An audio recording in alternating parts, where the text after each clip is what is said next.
दिसंबर का महीना चल रहा था। सर्दियां अपने जोबन पर थीं, दूर दूर तक हर चीज ने सफेद चादर तान रखी थी। अभी भी बर्फ रोई की मानिंद गिर रही थी। वक्फे वक्फे से दरख्तों की शाखें चटकने की आवाजें सुनाई दे रही थी। ये गहरी खामोशी अंदर तक सनसनी पैदा कर रही थी। मिट्टी का कुशादा कमरा जिसके बीचों बीच जलती लकड़ियों का बंडल दहक रहा था, और उसके इर्द गिर्द हम सब दादी को घेरे में लिए बैठे थे। दादी अम्मा नजरें दहकती लकड़ियों पर जमाए माजी के किस्से सुना रही थी। कुछ देर बाद गला के निगारती हुए बोले, ये इस वक्त का वाक़या है जब पानी की किल्लत के बाइस में और सनोबर आपा सहरी के वक्त पानी भरने जाते थे। सनोबर आपा मुझसे उम्र में काफ़ी बड़ी थीं। सनोबर आपा कभी अजान से पहले और कभी अजान के फौरन बाद पानी भरने के बर्तन लिए आती और हमारे घर की दीवार पर बर्तन मार कर आवाज़ देती। चूँकि मेरा बिस्तर दीवार के साथ होता इसलिए मैं फौरन जाग जाती, अपने बर्तन पकड़त और बाहर आ जाती। हर तरफ गहरा अंधेरा छाया होता था और गीदड़ों की दिलखराश आवाज़ दिल झंझोड़ देती थी। दिल में ढेरों खौफ लिए हम सहज सहज कर कदम बढ़ाए जाते थे। घर तो चूंकि इस ज़माना में कहीं कहीं ही मौजूद होते थे और हमें पानी लाने के लिए तवील मुसाफत तय करनी पड़ती थी। झाड़ियों में थोड़ी सी हलचल होती तो हमारा दिल अलिफाचेल के हल्क में आ जाता। सनोबर आपा काफ़ी मजबूत असाब की मालिक थी, जबकि मैं काफ़ी डरपोक थी। पानी लाना मेरी मजबूरी थी क्योंकि घर में एक बूढ़ी सास थी और 3 बच्चे, मेरी एक बेटी और 2 बेटे। शौहर तो रोजी रोटी कमाने के सिलसिले में बाहर निकलते तो महीनों बाद ही वापस लौटते थे। आगे आगे सनोबर आपा होती थी, जबकि पीछे में होती थी, और कभी कभार तो मुझे वाज़े महसूस होता था कि मेरे पीछे कोई और भी चलता आ रहा है। अपने पीछे आने वाले कदमों की आवाज़ में बखूबी सुनती थी, लेकिन मुझे सनोबर आपा हमेशा नसीहत करती थी कि कभी किसी चीज़ के पीछे न जाना चाहे, तुम कुछ भी देख लो, और कभी पीछे मोड़कर नहीं देखना चाहे, तुम्हें कुछ भी सुनाई दे रहा हो। मैंने उनकी बात को दिल पर नक्श कर दिया। मैं अपने पीछे कदमों की चाप सुनकर जोर से आंखें बंद कर लेती और दिल में आयतल कुर्सी का वर्द शुरू कर देती। लेकिन जब तवील सफ़र तय करने के बाद बैठने को जी चाहता तो यूं महसूस होता जैसे बिल्कुल साथ कोई बैठा है। गर्दन घुमाकर देखने पर सिवाय अंधेरे के कुछ दिखाई न देता। हमारा रोज़ का आना जाना था। आकर रोज़ मुझे आवाज़ आई कि दीवार पर कोई बर्तन मार रहा है।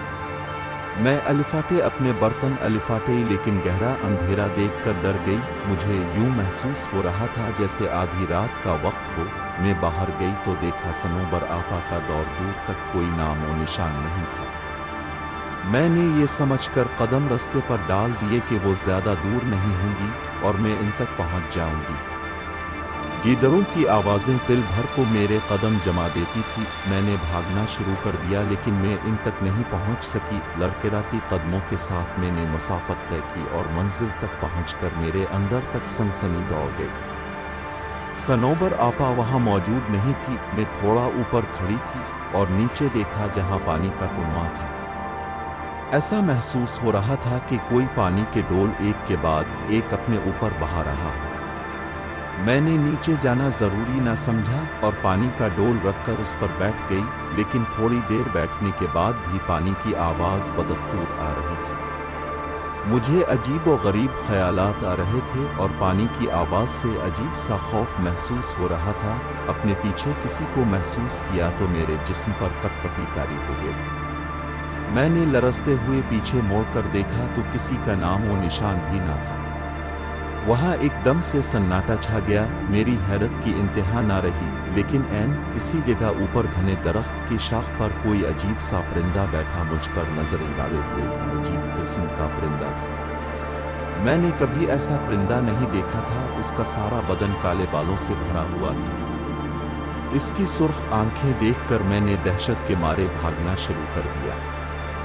आयतल कुर्सी का वर्द मेरी ज़बान पर जारी था और आंखें इंसू से बुरी हुई थी। मैंने 1 मिनट के लिए भी रास्ता में राकना मुनासिब नहीं समझा और अपने घर के पास पहुंचकर दरवाजे की तरफ हाथ बढ़ाया ही था कि इसी वक्त सनोबर आपा अपने घर का दरवाज़ा खोलकर बाहर निकल आए। उनके पास डोल भी थे और मैं दरवाज़ा की कुंडी खोलना चाह रही थी, लेकिन अपना तवाज़ुन बरकरार न रख सकी और बेहोश हो गई। आँख खुली तो देखा इर्द गिर्द सब जमा थे।